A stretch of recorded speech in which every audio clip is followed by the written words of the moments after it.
Student, ये question हम आप लोगों को लिए लेकर आए हैं। ये भी मल्टीपल चॉइस क्वेश्चन है।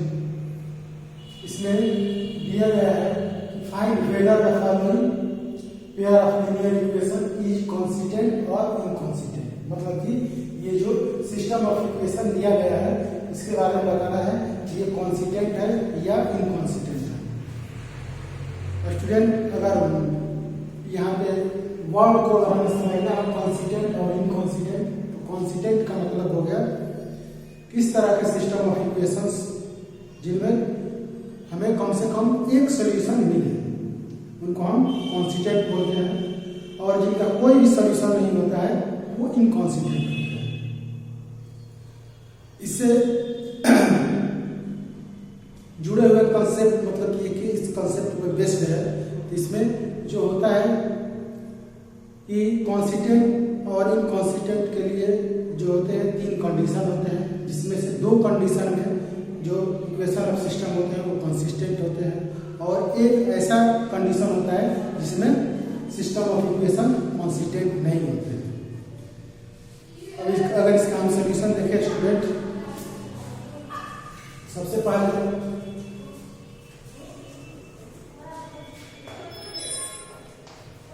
जो इक्वेशन दिए गए हैं 3x + 2y = 8, और इसको हम लिख सकते हैं 3x + 2y ट्रांसपोज करेंगे 8 को तो -8 = 0 हो जाएगा।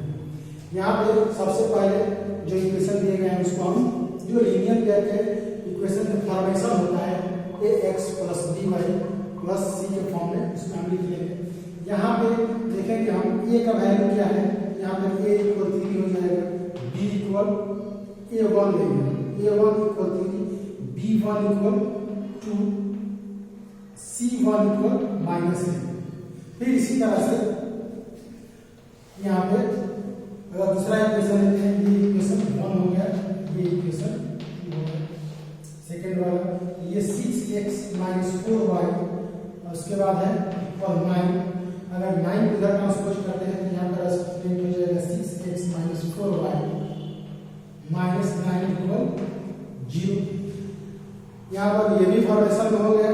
इसके बाद अगर इसमें देखें तो a2 इक्वल हो जाएगा 6, b2 इक्वल हो जाएगा -4, c2 इक्वल हो जाएगा -9। और इसके बाद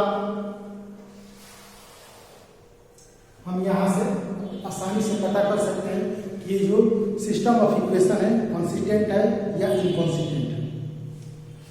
अब अगर हम देखें, ले लेते हैं यहाँ पे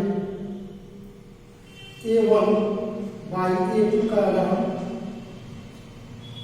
वैल्यू निकालते हैं, यहाँ पे हो जाएगा 3/6 = 1/2।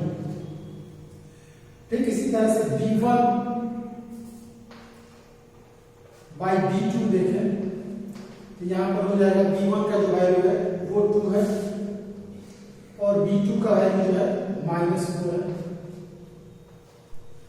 यहाँ पे -1/2 आ जाएगा, 1/-2 इसका स्टैंडर्ड फॉर्म -1/2 हो जाएगा। स्टूडेंट, यहाँ पर अगर हम देखें तो a1/a2 जो है वो नॉट इक्वल है b1/b2 में, b2 के। इस कंडीशन में जो इक्वेशन ऑफ सिस्टम होते हैं, सिस्टम ऑफ इक्वेशन होते हैं वो कॉन्सिस्टेंट होते हैं, मतलब कि उनका जो होगा वो एक और केवल एक ही हल होगा, मतलब कि यूनिक सॉल्यूशन होता है।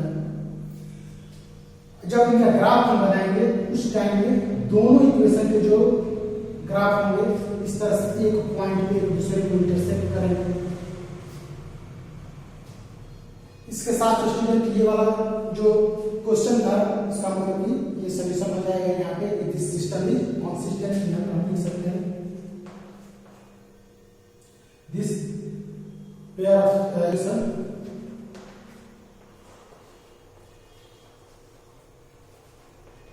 इक्वेशन इज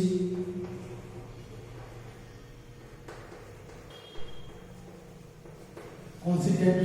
लेकिन अब जैसे कि यहाँ पर ये कंडीशन है, इसके अलावा दो कंडीशन हमें फेस करना पड़ सकता है, हमारे सामने दो कंडीशन और भी आ सकते हैं।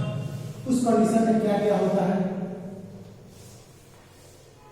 अगर मान लेते हैं कि कहीं पे A1 by A2 equal B1 by B2,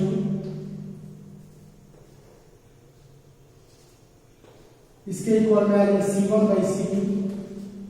इस कंडीशन में जो होता है, जो सिस्टम ऑफ इक्वेशन होते हैं कंसिस्टेंट होते हैं, मतलब कि उनका जो सॉल्यूशन होता है वो एक से ज्यादा होता है। हमें पता है कि जब भी सिस्टम ऑफ इक्वेशन के सॉल्यूशन होंगे कम से कम एक या एक से ज्यादा, तो उनको हम कंसिस्टेंट बोलेंगे, नहीं तो इनकंसिस्टेंट बोलेंगे। इसमें भी कंसिस्टेंट होता है क्योंकि यहाँ पे जो लाइन्स होती है दोनों इक्वेशन की वो कोइंसिडेंट होती है, दूसरे के ऊपर होती है। इस कंडीशन में सॉल्यूशन जो होते हैं बहुत ज्यादा रहते हैं, मतलब कि इनफिनाइट हर पॉइंट ही इसका एक सॉल्यूशन होता है। इसके अलावा भी एक कंडीशन होता है स्टूडेंट, वो ये होता है A1 by A2 equal B1 by B2 not equal C1 by C2। इस कंडीशन होता है, ये एक ऐसा कंडीशन है जिसमें सिस्टम ऑफ इक्वेशन जो होता है वो इनकंसिस्टेंट होता है, मतलब कि कोई हल नहीं होता है। इस कंडीशन में जो दोनों सिस्टम ऑफ इक्वेशन के ग्राफ बनेंगे तो दोनों लाइन जो होंगी एक दूसरे के पैरेलल होंगी।